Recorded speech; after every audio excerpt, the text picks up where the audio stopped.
The Tree of Life is part of the Stocklet frieze, a mosaic created by Gustav Klimt between 1905 and 1909 for the Stocklet Palace in Brussels.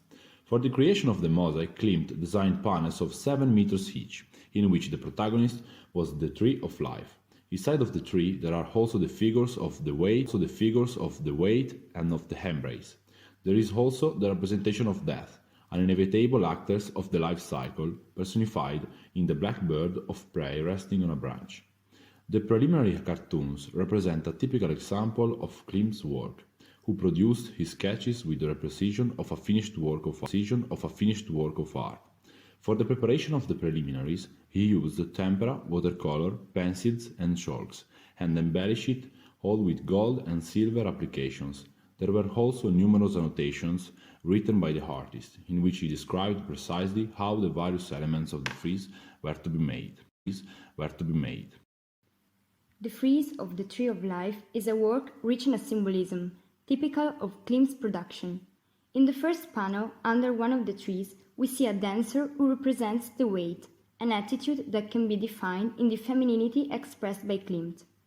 In the third panel, we find the embrace, which is realized in the couple.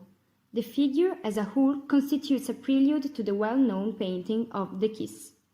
The embrace between man and woman represents reconciliation between the two sexes. The gold that forms a halo around the couple gives the whole work great value, increasing its preciousness. Among the branches of the tree, numerous ornamental elements stand out, among which several characteristic flowers for their Egyptian eye shape.